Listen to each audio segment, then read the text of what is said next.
ඔබට ඉරානය කියලා ඇහුණ ගමන් මතක් වෙන්නේ මොකක්ද? නිමක් නැති පාළු කාන්තාර, දැඩි අවුරස්නය, වැලිකුණාටු, එහෙමත් නැත්නම් දුෂ්කර ජීවිතයක්. එහෙම නේද? ගොඩක් දෙනෙක් ඉරානය දිහා බලන්නේ අන්න ඒ විදිහට. ඒක සාමාන්‍යයි. මොකද මාධ්‍ය වලින් අපි හැමදාම දැකලා තියෙන්නේ ඉරානයේ ඒ කාන්තාර පැත්ත විතරයි. හැබැයි අද මේ වීඩියෝ එකෙන් මම ඔබට පෙන්වන්න යන්නේ මුළු ලෝකෙම වගේ නොදන්න ඉරානයේ සම්පූර්ණයෙන්ම වෙනස්ම පැත්තක්. ඉරානය කියන්නේ අඩි ගණන් ගැඹුරු මීදුමින් වැසුණු අහස උසට වැඩුණු දැවැන්ත වනාන්තර, දිය ඇලි සහ සස්ත්‍රීක හරිත පරිසරයක් තියෙන රටක් කිව්වොත් ඔබ විශ්වාස කරනවද? අද අපි යන්නේ ඒ සුන්දර ඉරානය සොයාගෙන. වීඩියෝ එක අග වෙනකම බලන්න. ඔබ අනිවාර්යෙන්ම පුදුම වෙයි. ඉරානයේ මේ හරිත පුදුමය හදවත පිහිටලා තියෙන්නේ උතුරු ප්‍රදේශයේ.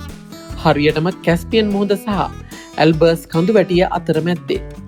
මේ ප්‍රදේශයේ තියෙනවා යුනෙස්කෝ ලෝක උරුමයක් වන හයිකානියා වනාන්තර. ඔබ දන්නවාද විශේෂත්වය මොකක්ද කියලා? මේ වනාන්තර පද්ධතිය ඩයිනෝසරයන්ගේ කාලය තරම්ම ඈත අතීතයකට, එනම් මීට වසර මිලියන 25-50 අතර අතීතයකට දිවෙනවා. ලෝකයේ ඉතිරි වී ඇති ඉතාමත් පැරණිම වනාන්තරයක් තමයි මේ. මෙතන තියෙන විශේෂත්වය තමයි මුහුදු මට්ටමේ සිට ඉහළට නගිනකොට දේශගුණය වෙනස් වන නිසා.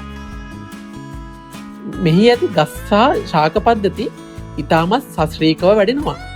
උදේවරුවට මුළු වනාන්තරයම ඝන මීදුමකින් වැහිලා තියෙන්නේ හරියට හොලිවුඩ් ෆිල්ම් එකක මැජික් ලෝකයකට ගියා වගේ හැඟීමක්. ඉරානයේ තියෙනවා මසූලේ කියලා අතිශය සුන්දර කඳුකර ගම්මානයක්. මෙතන තියෙන විශේෂත්වය මොකක්ද දන්නවද? මේ ගම්මානයේ ගෙවල් හැදිලා තියෙන්නේ එකක් උඩ එකක් විදිහට. ඒ කියන්නේ පහළ ගෙදරක පැතලි වහලේ තමයි උඩ ගෙදරක මිදුල වෙන්නේ. මේ ගම්මානයට ගියොත් ඔබට පෙනේවි මේක කාන්තාරයක් නෙවෙයි, වලාකුළු අතර පාවෙන හරිත උයනක් කියලා. තවත් තැනක් තමයි ගිලාන් සහ මසන්ඩරාන් කියන ප්‍රාන්ත. මේ පැතිවලට ගියොත් ඔබට දකින්න ලැබෙන්නේ ලංකාවේ හෝ යුරෝපයේ කැලෑවල තියෙනවා වගේ අති විශාල තේක, බීච්, ඕක් වගේ ගස්. දිය ඇලි, කුඩා දිය පාලවල් සහ හරිත පැහැ තනබිම් මේ ප්‍රදේශවල සුලභ දර්ශන. දැන් ඔබට හිතනවා ඇති කොහොමද එකම රටක මෙච්චර ලොකු වෙනසක් තියෙන්නේ කියලා. ඉරානයේ භූගෝලීය පිහිටීම හරිම විශේෂයි. දකුණු සහ මධ්‍යම ප්‍රදේශවල කාන්තාර පිහිටා තිබුණත් උතුරු ප්‍රදේශයේ කැස්පියන් මුහුදෙන් ලැබෙන ආර්ද්‍රතාවය සහ එල්බෝස් කඳුවැටියේ පිහිටීම නිසා සදාහරිත කලාපයක් බවට පත් වුණා තියෙනවා.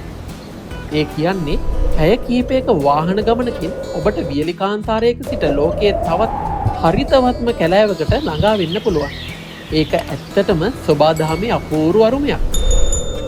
ඉතින් අද ඉඳන්වත් ඉරානය කියන්නේ නීරස කාන්තාර රටක් විදිහට විතරක් හිතන්න එපා. ඉරානය කියන්නේ ඉතිහාසය, සංස්කෘතිය වගේම මෙන්න මේ වගේ අසම සම ස්වභාවික සෞන්දර්යයත් එකතු වුණු පුදුමාකාර රටක්. අද මම මේ කියපු දේවල් ගැන ඔයාලා කලින් දැනගෙන හිටියද? ඉරානයේ මේ හරිත පැත්ත දැක්කම ඔයාට මොකක්ද හිතුනේ? පහලින් කමෙන්ට් එකක් දාලා යන්න අමතක කරන්න එපා. මේ වගේ අලුත් සහ රසවත් තොරතුරු තවත් දැනගන්න අපේ channel එක subscribe කරන්න. හැමෝටම සුබ දවසක්. ඊළඟ වීඩියෝ එකකින් හමු වෙමු.